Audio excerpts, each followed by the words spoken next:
Assalamualaikum warahmatullahi wabarakatuh. Perkenalkan, saya Nike Rudianti Winanda, dosen tetap pada program studi Ilmu Pemerintahan Universitas Darul Ulum. Saya mengampu mata kuliah Reformasi Birokrasi Indonesia yang memiliki kode mata kuliah IPC 3141 yang memiliki bobot 3 SKS. Mata kuliah ini mempelajari tentang teori, perkembangan hingga terjadinya reformasi birokrasi di Indonesia, serta implementasi konsep birokrasi dalam tata kelola pemerintahan yang baik. Selain itu, mata kuliah ini juga mempelajari tentang birokrasi ideal di Indonesia.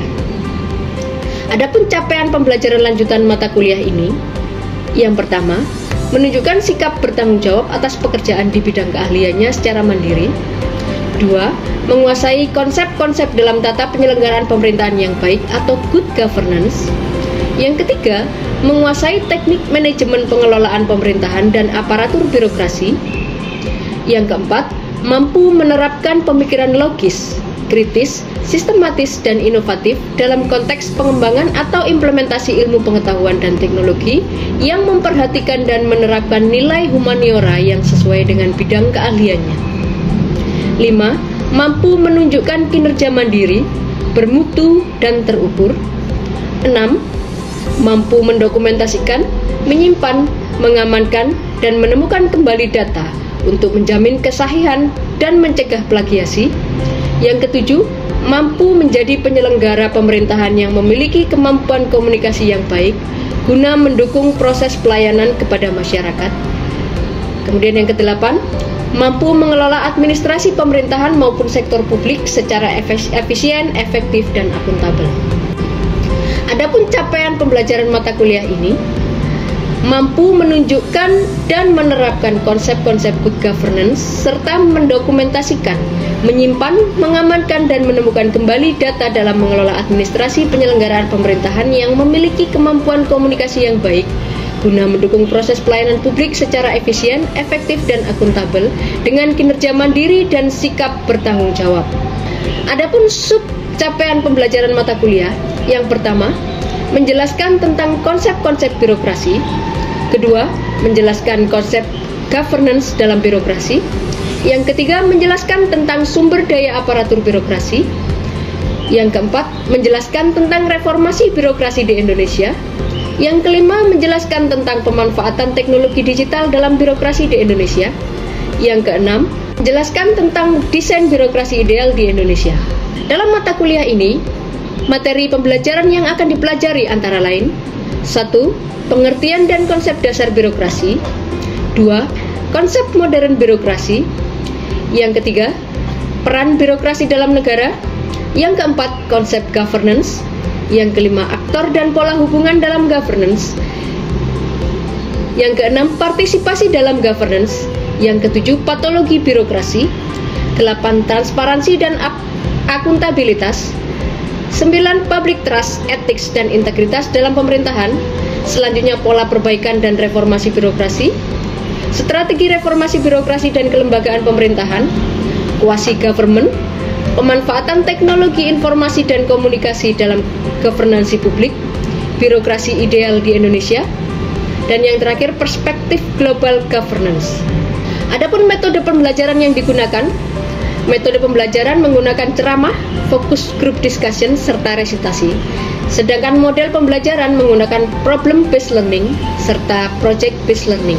Kriteria penilaian yang digunakan dalam mata kuliah ini: kehadiran sebesar 10%, keaktifan 15%, penugasan 20%, UTS 25%, UAS 30%.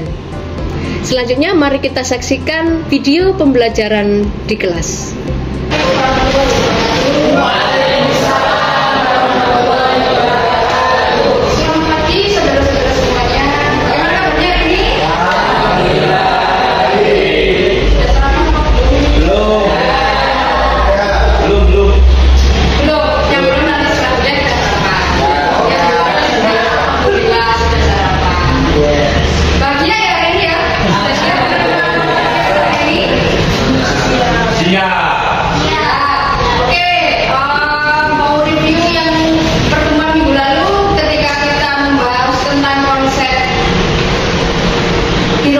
Indonesia. Jadi apa sih birokrasi itu kalau ada yang ingat? Ayo, apa birokrasi? Siapa yang ingat? Sebuah sistem. Sistem, oke, sistem apa? Nah, sistem yang dikelola oleh pemerintah.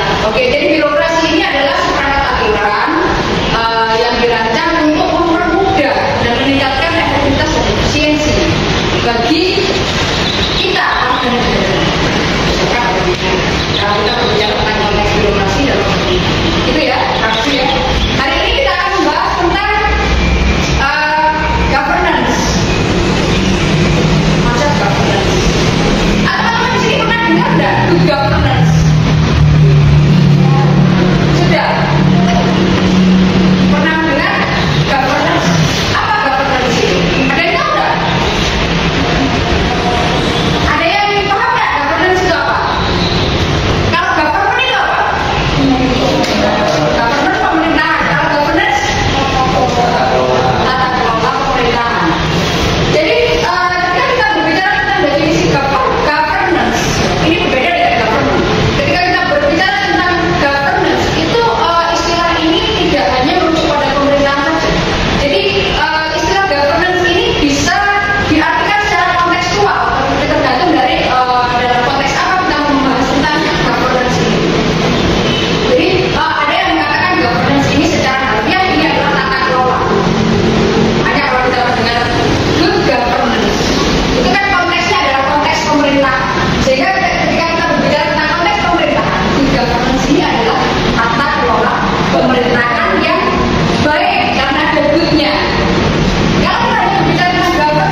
Indonesia pada khususnya ya, kita bahas pemerintah di Indonesia.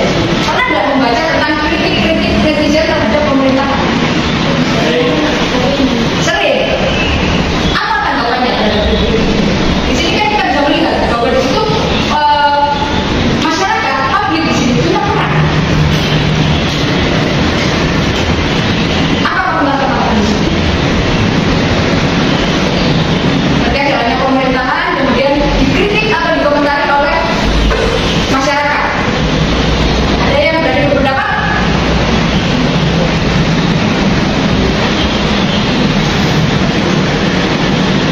Ada yang berani berpendapat? Ayo. Siapa berani berpendapat tentang komentar netizen terhadap kritik masyarakat terhadap pemerintahan? Benar nggak sih sikapnya seperti itu masyarakat? Ya silakan.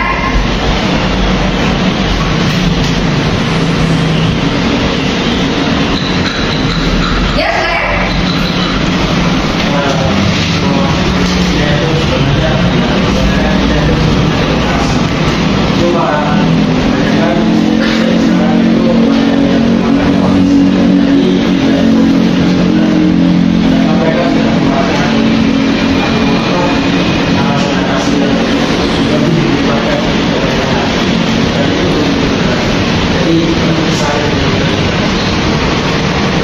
Oke, terima kasih pendapatnya. Tepuk tangan untuk Mas Heru. Ini pendapatnya Mas Heru terkait dengan komentar netizen terhadap pemerintahan di sosmed bisa ya. Ini sebenarnya perlu disampaikan ya. Kadang-kadang masyarakat ini partisipasinya kebablasan. Asal apa asal bunyi.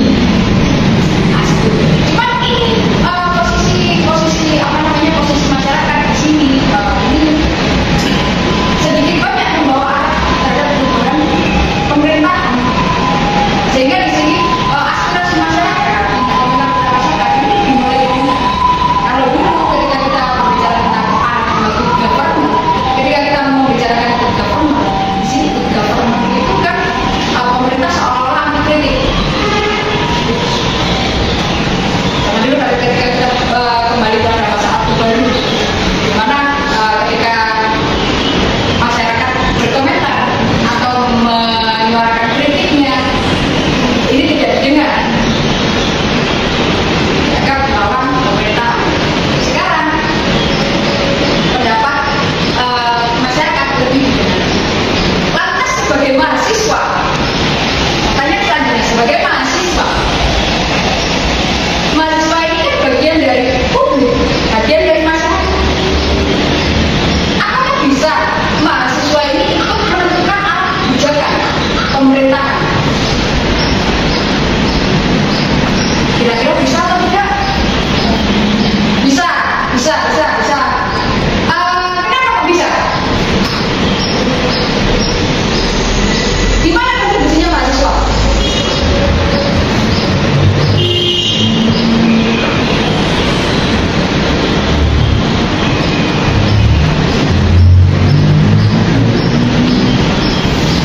Ada yang berani berpendapat? Silakan. Jadi kontribusi mahasiswa dalam kebijakan itu sebagai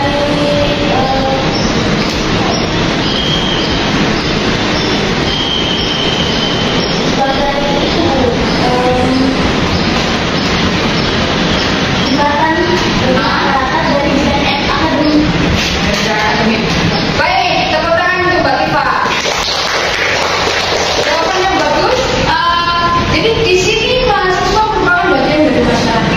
Lalu perannya gimana supaya bisa mengubah arah kebijakan atau memberikan pengaruh terhadap arah kebijakan atau memberikan pengaruh terhadap jalannya pemerintahan? Di sini mahasiswa sebagai insan akademis. Jadi memberikan pengaruh kepada pemerintahan ini melalui jalan akademis. Ini tidak salah. Jadi mahasiswa melakukan penelitian, mahasiswa melakukan pengabdian kepada masyarakat. Ini akan memberikan kontribusi terhadap jalan pemerintahan. Makanya teman-teman di sini nanti kalau skripsi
bagi ke dalam 3 kelompok, kita diskusikan.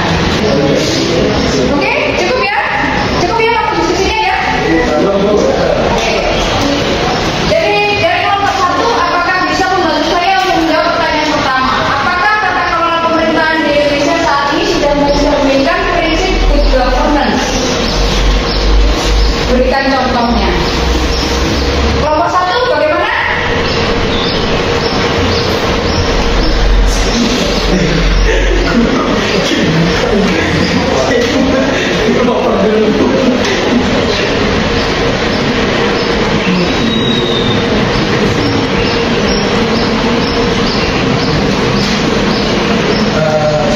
Saya sih sudah, tapi di governance ini ada beberapa tantangan dan juga kelebihan. Untuk kelebihan untuk penerapannya itu bisa kita lihat dari beberapa sektor seperti partisipasi rakyat dalam kebijakan atau kebutuhan informasi publik atau kayak kemarin kasusnya itu di partai Golkar yang bisa keluar masyarakat bisa disampaikan dalam media sosial, itu bisa dibilang sudah mencerminkan tantangannya itu kan banyak juga ya. Sebenarnya itu untuk masalah karena itu rata-rata kan menggunakan sektor digital ya. Banyak masyarakat itu yang menggunakan, jadi banyak yang paham, jadi mereka itu kurang bisa beradaptasi. Oke, terima kasih. Tepuk tangan untuk kelompok 1.